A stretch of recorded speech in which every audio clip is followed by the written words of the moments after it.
Hello student, welcome to my YouTube channel Mohan Pharmacy and today we will discuss about respiratory volume and capacity। सबसे पहले हम लोग बात करेंगे कि respiratory volume क्या होता है। तो चलिए वीडियो शुरू करते हैं। Respiratory volume measure the volume of air. जो रेस्पिरेटरी वॉल्यूम होता है वो वॉल्यूम को क्या करता है, मेजर करता है। मतलब कितनी मात्रा में एयर है उसके बारे में मेजर मतलब उसको पता लगाता है।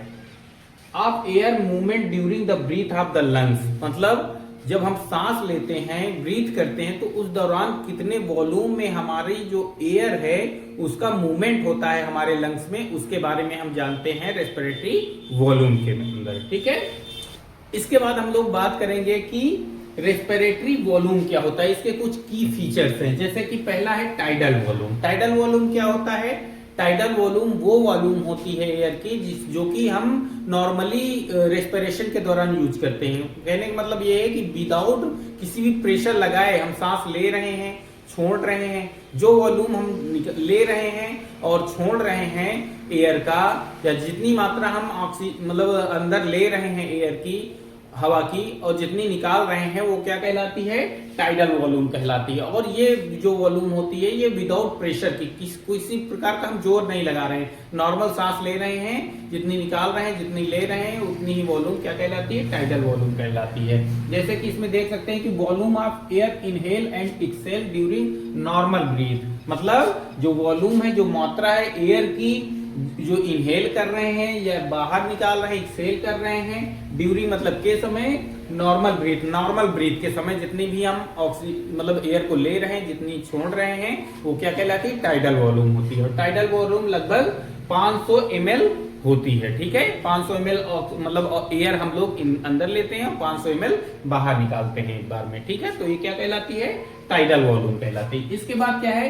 Inspiratory reserve volume. Inspiratory reserve volume का मतलब क्या होता है कि हम मान लीजिए इंस्पायरेटरी नॉर्मल सांस खींचे, जितना हर बार खींचते हैं बिना प्रेशर लगाए, नॉर्मल खींचे, उसके बाद हम प्रेशर लगा करके जितना ज्यादा से ज्यादा प्रेशर लगा करके अपने लंग्स के अंदर हम एयर को अपने अंदर भर सकते हैं, वो क्या कहलाती है?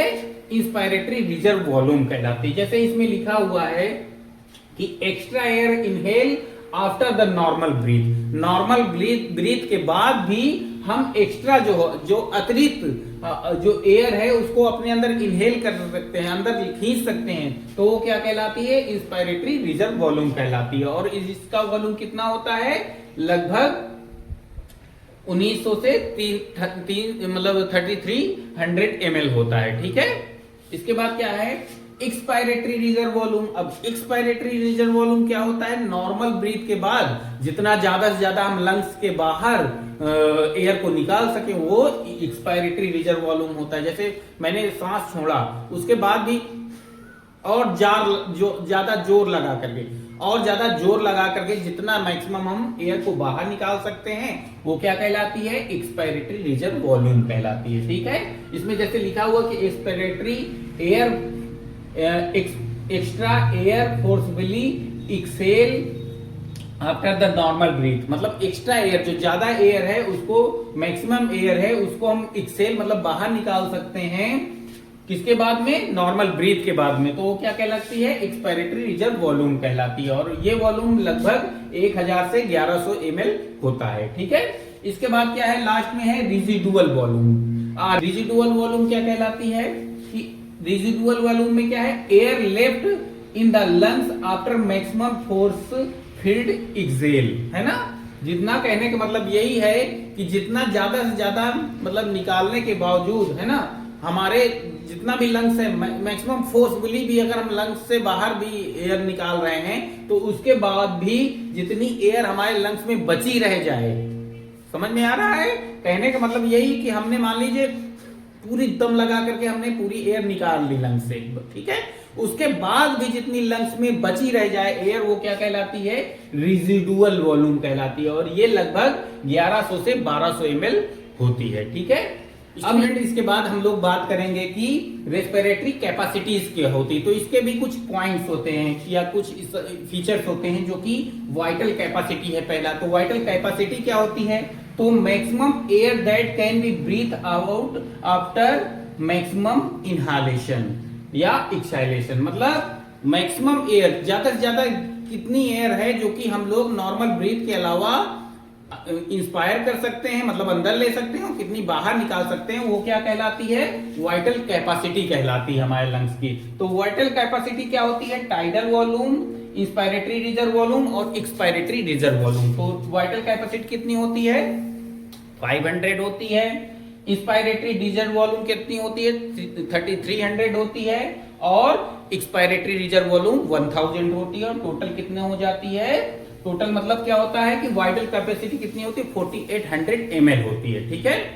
इसके बाद क्या है? Total lungs capacity. हमारे लंग्स की टोटल कितनी कैपेसिटी है कि वो हमारा लंग्स हमारे मतलब जो कि एयर को मैक्सिमम कितना हमारे लंग्स के अंदर रखा जा सकता है, तो वो हमारे लंग्स की कैपेसिटी कहलाती है। तो इसमें क्या है कि total air in the lungs after maximum inhalation, मतलब क्या है कि टोटल एयर, ज्यादा से ज्यादा कितनी एयर है जो कि हम अपने लंग्स के अंदर इनहेल कर सकते हैं, अंदर रख सकते हैं। ठीक है।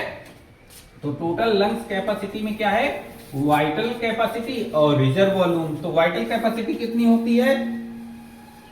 48,000 मतलब 4800 होती है। और रिजर्व वॉल्यूम कितना होता है? 1200 होता है ना, 1200 होता है। और ओवरऑल टोटल जो कैपेसिटी होती है लंग्स की वो 6000 ml होती है, मतलब 6000 ml हम अपने लंग्स के अंदर एयर को रख सकते हैं। ये कैपेसिटी होती है, क्षमता होती है लंग्स की। ठीक है।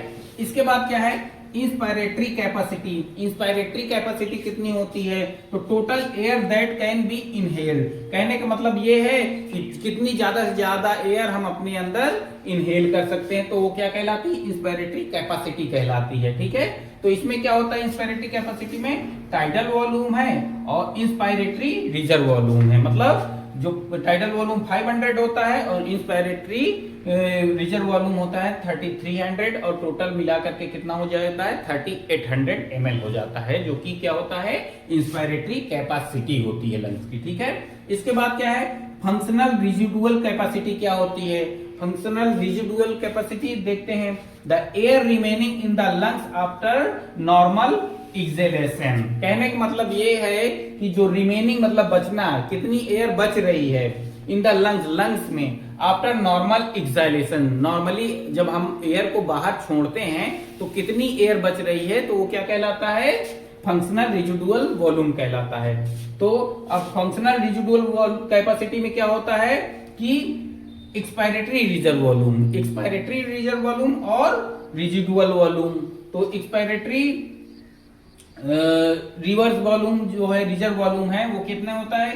1100 होता है। और रिजिडुअल वॉल्यूम कितना होता है? 1200 होता है। ये वाला है ना, तो 1200 होता है। ओवरऑल टोटल कितना हो जाता है? 2300 ml अपना ये क्या हो जाता है? फंक्शनल रेजिडुअल कैपेसिटी हो जाती है लंग्स की। तो आई होप आपको रेस्पिरेटरी वॉल्यूम और रेस्पिरेटरी कैपेसिटी आपको समझ में आ गई होगी। और अगर आपको किसी और टॉपिक की वीडियो पसंद मतलब चाहिए तो आप लोग कमेंट करिए, और अगर आपको ये वीडियो पसंद आ गया हो तो आप लोग लाइक, सब्सक्राइब एंड शेयर कर दीजिए।